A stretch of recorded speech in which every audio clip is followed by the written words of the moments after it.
el proceso integral o el servicio integral, que es el que está dando la compañía, comprende distintas etapas que arranca o se inicia con la registración de la sociedad y que puede terminar en algún momento con la venta de esa propiedad. Nosotros vamos a hacer hincapié en esta presentación en los primeros 3 eslabones de esa cadena, que es la registración de la sociedad, el alta en impuestos, la apertura de la cuenta bancaria y también lo que es la parte administrativa pura.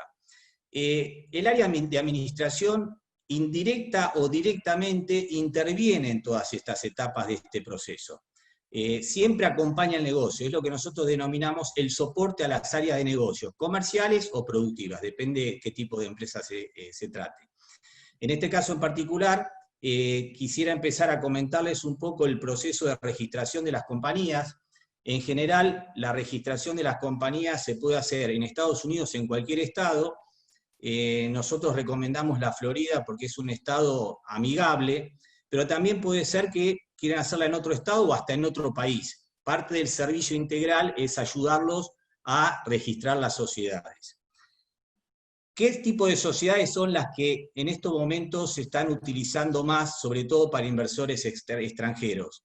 Lo que nosotros denominamos las LLC, que es la Limited Liability Corporation. Es un tipo de sociedad que dentro de las ventajas que tiene, y acá mencionamos algunas, no quiero hacerlo tan largo, pero rápidamente, por ejemplo, el acuerdo de sociedad o lo que llaman los estatutos, hay un estándar, pero lo podemos armar a medida en función al tipo de accionistas que compongan esa sociedad. Tiene una protección natural al patrimonio de tanto de los accionistas como de la sociedad. En caso de que haya un problema con un accionista, no afecta a la sociedad, y viceversa. Si hay un problema con la sociedad, no afecta a los accionistas. Hay responsabilidad limitada de los miembros, básicamente. No hay límite de miembros. Una LLC se puede constituir con un solo miembro o en la cantidad que se decida. Lo más recomendable es 2 de mínima. No se requiere llevar contabilidad, que no es un tema menor, porque eso tiene un costo asociado. La LLC no necesita llevar libros contables. Normalmente el contador, cuando tiene que hacer la liquidación de impuestos, se basa en los resúmenes de cuentas bancarios y la información que la compañía le acerca al contador para hacer las liquidaciones anuales. Es relativamente sencilla su constitución y el mantenimiento. Todos los años se hace una renovación de la sociedad y si uno quiere descontinuar el negocio, simplemente con no pagar la renovación anual, la sociedad automáticamente queda inactiva, con lo cual deja la sociedad cerrada y pasa a estatus inactivo, no tiene que hacer más nada. Y tiene una facilidad también para transferir las participaciones accionarias, que son temas bastante importantes. El siguiente eslabón de la cadena es el tema impositivo.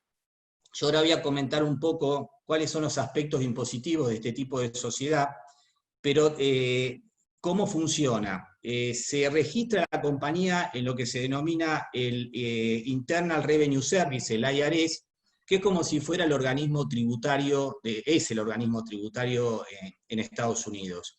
Se da de alta la sociedad y ¿qué características tiene este tipo de sociedades? Que en general es muy amigable el tema impositivo en Estados Unidos y hasta diría que es muy beneficioso en comparación con otros países. El impuesto en este tipo de sociedades es en cabeza de los accionistas, no lo paga la sociedad.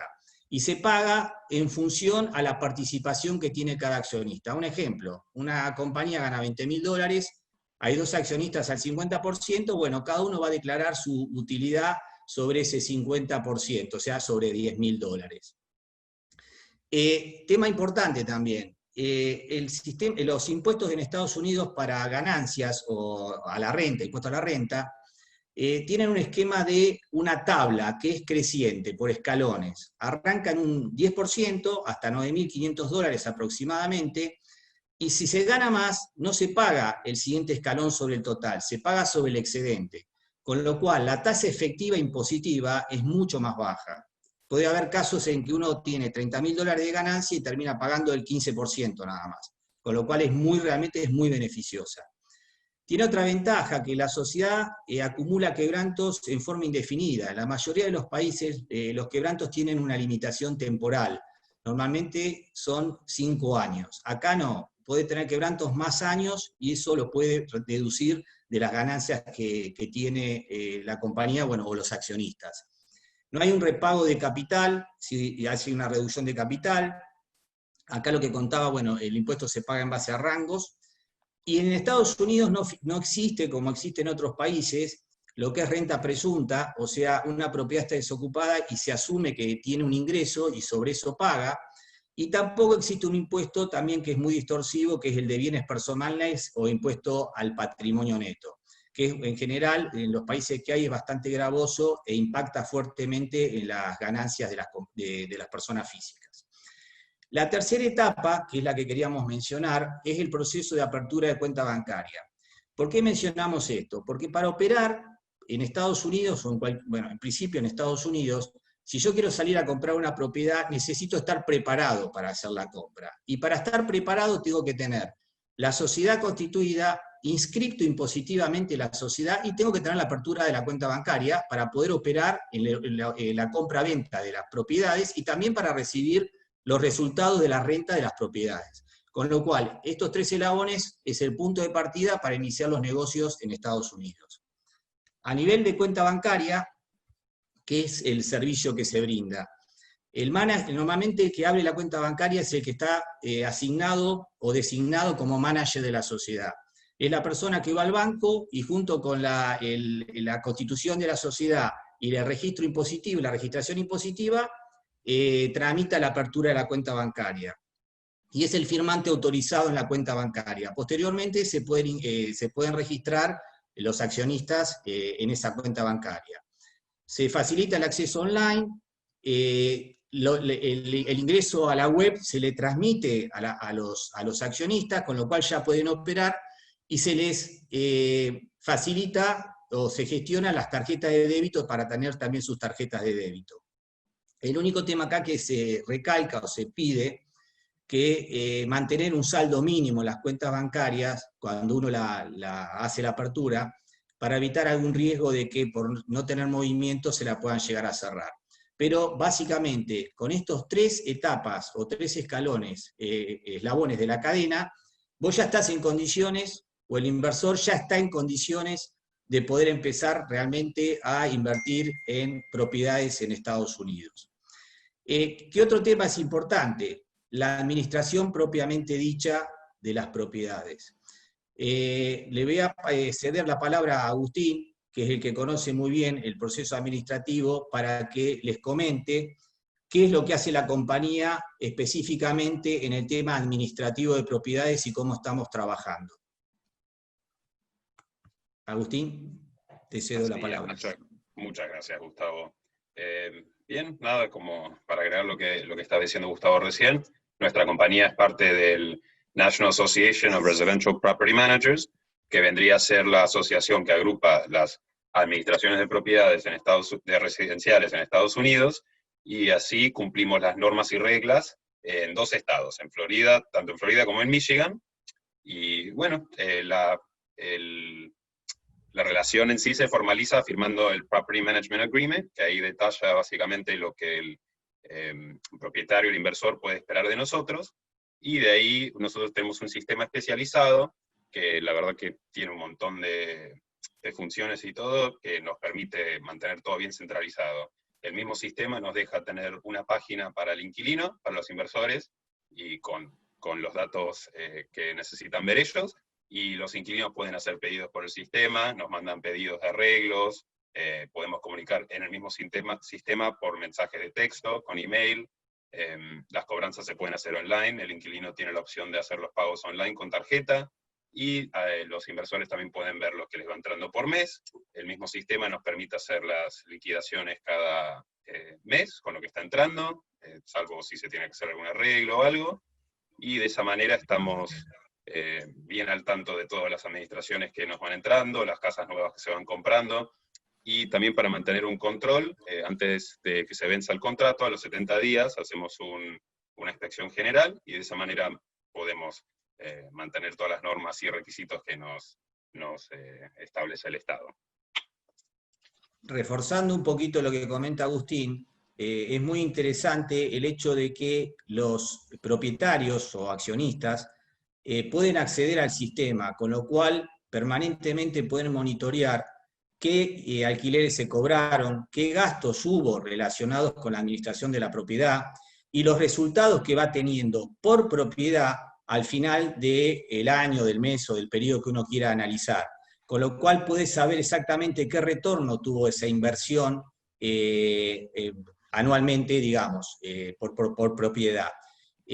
No sé si, Agustín, terminaste de completar que quincenalmente se hacen los cierres de las liquidaciones para el pago a los propietarios, que es muy importante, ni más ni menos. Por eso la cuenta bancaria, cuando comentábamos que es fundamental tener una cuenta bancaria operativa en la sociedad, quincenalmente se hacen los cierres y el resultado que queda por cada propiedad es transferido a esa cuenta bancaria y queda a disposición ya de los titulares de esas propiedades y de la compañía, que es un tema no menor.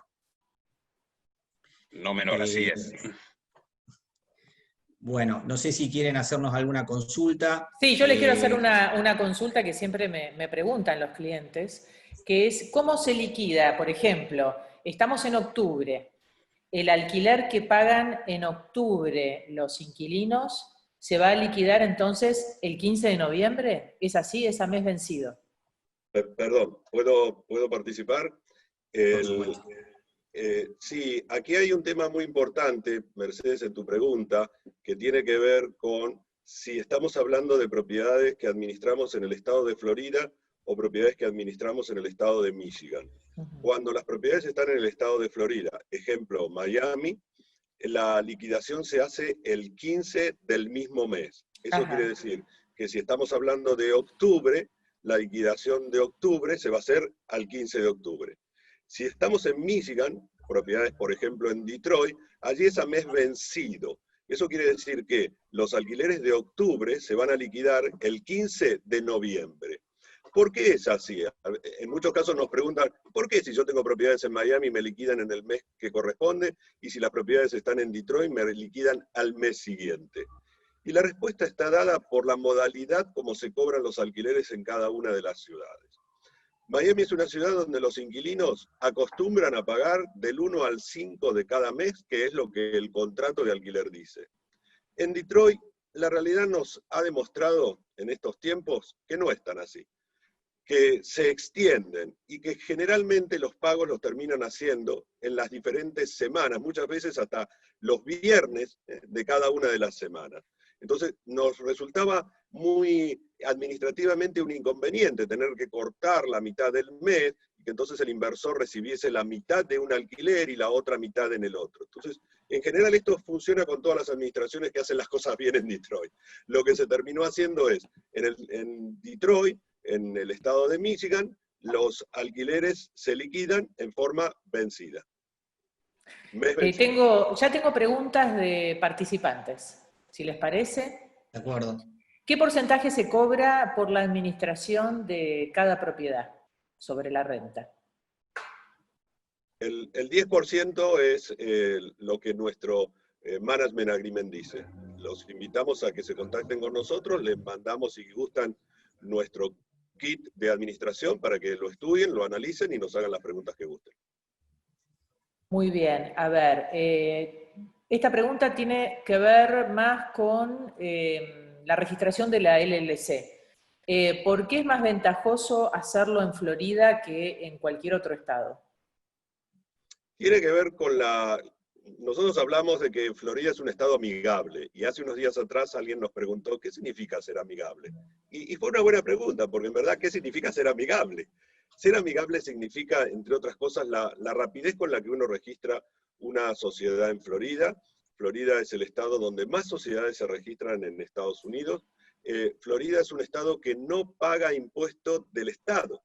Con lo cual, si uno tiene una sociedad registrada en Florida, no paga un impuesto por esa sociedad en Florida. En otros estados sí sucede.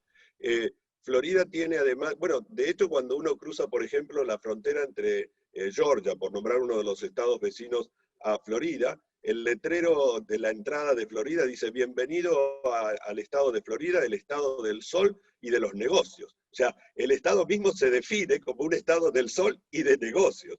Así que todo eso es lo que ayuda a la facilidad, y por eso lo decimos, es un estado amigable para registrar sociedades. ¿Cuánto se demora hoy, Eduardo, una registración? Bueno, Agustín se ocupa hoy en la compañía de las registraciones. Agustín, ¿cuántas semanas o días se está demorando desde que se inicia el trámite hasta que tenemos la aprobación?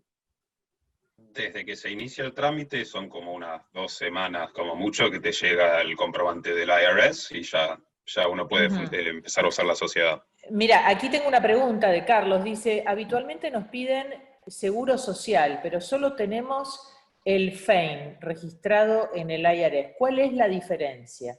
No, le piden el número de seguro social efectivamente cuando la sociedad la van a registrar para obtener el número tributario, el EIN. El EIN es el Employer Identification Number, es el número que identifica tributariamente a la sociedad.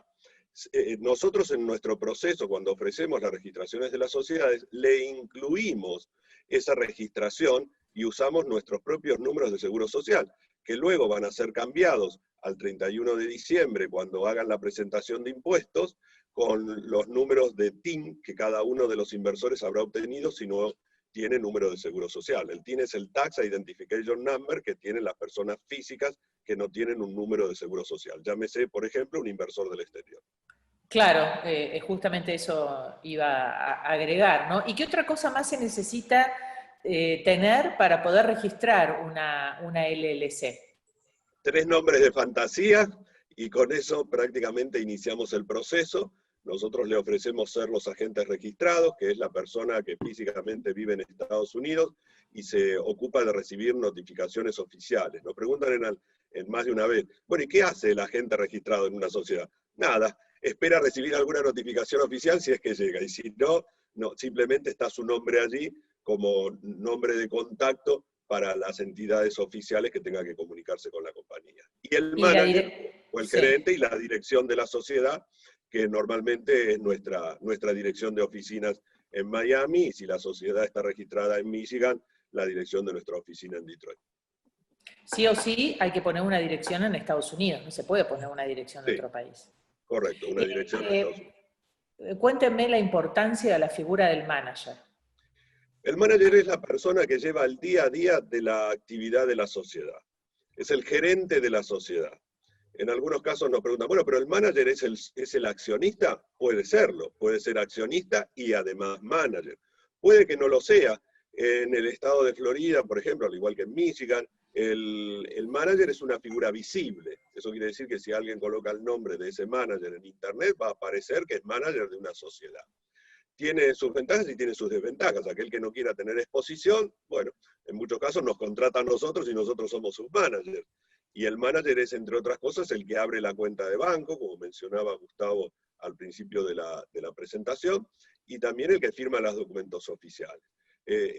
Muchas veces nos preguntan, bueno, pero entonces el manager hace lo que quiere. Bueno, no, el manager está limitado. Hay lo que se llama un operating agreement, que es lo que determina qué funciones puede realizar el manager y están dadas por los accionistas. Y también hay lo que se llama el corporate resolution, que es una hoja que se firma cada vez que hay que hacer una transacción, por ejemplo, la venta de una propiedad. La oficina de cierre va a pedir o ese operating agreement o ese corporate resolution para saber que lo que está haciendo ese manager efectivamente está autorizado por los accionistas. Claudio nos pregunta si la LLC puede tener como objeto diferentes actividades comerciales. Sí, qué bueno, porque esa es una gran diferencia de lo que pasa con las sociedades en Estados Unidos. El objeto social de las sociedades en Estados Unidos dice que es para todo aquello no prohibido por la ley. O sea, esa sociedad puede hacer no solamente la compra de propiedades, puede comprar propiedades, tener camiones, cajeros automáticos, storage, puede comprar mesas, sillas, dedicarse a lo que quiera dentro de la ley. Muy bien. Fausto pregunta, ¿por qué sugieren adquirir propiedades que sea una persona jurídica y no una persona física? Porque... Es buena pregunta y me gustaría detallar esto, porque tiene que ver con varias cosas que son muy importantes y sobre todo en un futuro. Una de ellas tiene que ver con el riesgo. En Estados Unidos iniciar un juicio es algo muy fácil de hacerlo, más allá de que puede significar una cantidad de dinero en costo. Si la propiedad está a nombre personal, esa acción legal puede ir contra todo el patrimonio de la persona, mientras que si está a nombre de una sociedad, bueno, estará limitado al patrimonio de la sociedad. Eso por un lado. Tiene implicancias impositivas. Cuando uno hace una liquidación de impuestos, una presentación de impuestos de una sociedad, puede imputar una cantidad de gastos que no lo podría hacer a nivel personal. Y tiene una que es muy importante también, o dos, voy a dejar la última después de mencionar, la que tiene que ver con una disposición que se llama FIRPA. FIRPA significa que si la propiedad está a nombre de una persona que no reside legalmente en Estados Unidos, no tiene un número de seguro social, le van a retener hasta el 15% del valor de venta de esa propiedad hasta que haga la presentación de sus impuestos. Eso le puede llevar hasta un año después de vender esa propiedad en cuestión. Mientras que si lo hace a nombre de una sociedad y esa sociedad tiene al menos 2 socios, se va a evitar el que le retengan el 15% del valor de venta de la propiedad. Y para finalizar, un tema que no deja de ser muy importante y tiene que ver con las herencias. Si la propiedad está a nombre personal, bueno, no va a evitar que tenga que pagar un impuesto a la herencia el día que fallezca, o que lo tenga que pagar sus herederos, y que puede llegar hasta el 40% del valor del patrimonio. Los invitamos a que en forma privada se comuniquen con nosotros para que les expliquemos cómo legalmente pueden evitar tener que pagar ese impuesto teniendo una sociedad. Acá hay una pregunta interesante que dice, ¿cómo manejan el tema de los inquilinos en Detroit? ¿Tienen algún sistema de screening? ¿Cómo se chequea al inquilino para saber si es bueno y si conviene, ¿no?, alquilarle a esa persona? Sí, eso le dejaría a Agustín, que maneja la parte tecnológica del sistema y todo lo que allí se puede lograr a partir del mismo. Sí, en el mismo sistema nos permite hacer lo que sería un background check, que se fija en antecedentes del potencial inquilino, si tuvo algún desalojo antes, se fijan también el crédito que tienen, y de esa manera hacemos un análisis un poco más profundo para realmente tener inquilinos que valgan la pena. Sí, minimizamos el riesgo, y también un tema importante aquí que está mencionando Agustín, todo eso se logra a partir del número del seguro social del inquilino. Cada persona que vivimos en Estados Unidos, tenemos una identificación que es el número del seguro social, y con ese número de seguro social se puede hacer ese background check, como menciona Agustín, que lo hace automáticamente el sistema, y el sistema nos reporta si es aceptable, si no es aceptable, o si hay que pedir más información para poder determinar si lo aceptamos o no. Bueno, la última, ¿no? Porque creo que ya estamos llegando al final de este segmento. ¿Conviene tener una LLC por propiedad? Nos pregunta Carlos. Se lo vamos a dejar al contador, Gustavo Ciordia, para que dé su versión de libro y de realidad, ¿no? Porque el libro dice una cosa y la práctica dice otra. No, en realidad, lo ideal es, en una LLC, como hay gastos fijos, conviene tener más de una propiedad. O sea, uno puede empezar con una primera compra de una propiedad a través de una LLC, pero lo ideal es tener más de una propiedad, 2 o 3 propiedades. Eso sería lo lógico, porque la rentabilidad final va a dar mayor, porque el gasto fijo que tiene la sociedad por mantenimiento anual se va a diluir entre varias propiedades y no en una. Entonces, es conveniente tener más de una propiedad. 2, 3 propiedades, bueno, sería un número más que razonable. Gustavo, nos pasa a veces con clientes que ya tienen en propiedades en Miami de antes y ahora quieren en Detroit. ¿Conviene separar, tener una LLC para sus propiedades en Miami, otra para sus propiedades en Detroit? Podrías tener una sola para todas las propiedades, pero bueno, una recomendación que solemos hacer es repartir las propiedades en 2, depende de la cantidad de propiedades que tengas, pero uno podría decir, bueno, por cada LLC tengo 2, 3 propiedades. Entonces sería lo ideal. Puedes tener una LLC 10 propiedades, pero bueno, lo mejor es por ahí repartirlo. Si uno va a invertir en Miami y en Detroit, puede hacer una LLC para las propiedades de Miami y una LLC para las propiedades de Detroit. Sería una Además, forma supongo que deben ser contabilidades totalmente distintas también, ¿no? Por una cuestión de prolijidad y de riesgos, por si hay algún problema. Sí, por ahí por un tema de riesgos conviene tener repartidas por ejemplo, si tenés 2 o 3 propiedades en Miami, 2 o 3 en Detroit, repartirla en esas en 2 sociedades, y es hasta más prolijo también, sí, con un tema de prolijidad también puede ser lo recomendable, digamos, es así, correcto. A ver si las organizadoras, me dicen que ya tengo que cerrar. Se nos terminó el tiempo, y como somos muy puntuales con cada segmento, lamentablemente tengo que despedirlos a pesar de que teníamos un montón de preguntas, pero a todos los participantes queremos decirles que aquí les están enviando un link para que ustedes puedan agendar entrevistas personales, privadas, individuales. Vamos a tener justamente espacio para esto, así que pueden seguir haciendo preguntas que les hayan quedado en el tintero para cada uno de los expositores. Muchísimas gracias, Gustavo. Gracias, Agustín. Gracias, Eduardo, Mercedes. vos quedate, no te vayas.